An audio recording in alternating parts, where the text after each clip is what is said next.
हमारे गांव में एक बहुत बड़ा कराटे का मुकाबला होने वाला था। जीतने वाले के लिए 10 लाख रुपए इनाम था और मैं बहुत मेहनत से अपनी तैयारी में मसरूफ था।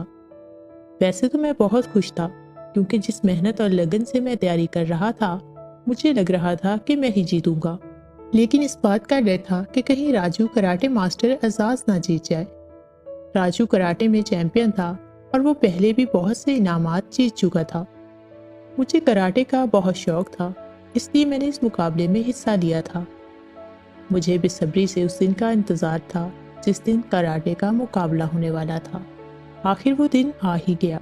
सब लोग खूब तैयारी के साथ आए थे, लेकिन राजू थोड़ा अफसरदा लग रहा था।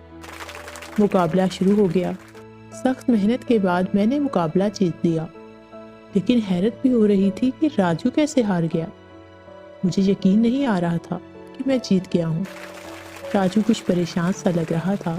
मुकाबला खत्म होने के बाद मैंने उससे पूछा, तुम परेशान लग रहे हो, कोई परेशानी है क्या? उसने बताया कि मेरी माँ की तबीयत खराब है और शहर जाकर उसका इलाज करवाने के लिए मेरे पास पैसे नहीं।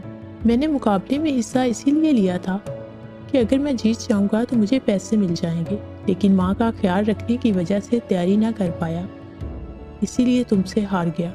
ये कहने के बाद वो उदास होकर मायूसाना अंदाज में बैठ गया। मुझे उस पर तरस आ गया और मैंने वो 10 लाख रुपए उसको दे दिए। पहले तो उसने पैसे लेने से इनकार कर दिया, लेकिन मेरे बेहद इसरार पर ले लिए। वाकया आज मुझे सच्ची खुशी हासिल हुई थी। मुझे अपने जीतने की इतनी खुशी नहीं हुई जितनी मुझे उसे पैसे देने के बाद हुई।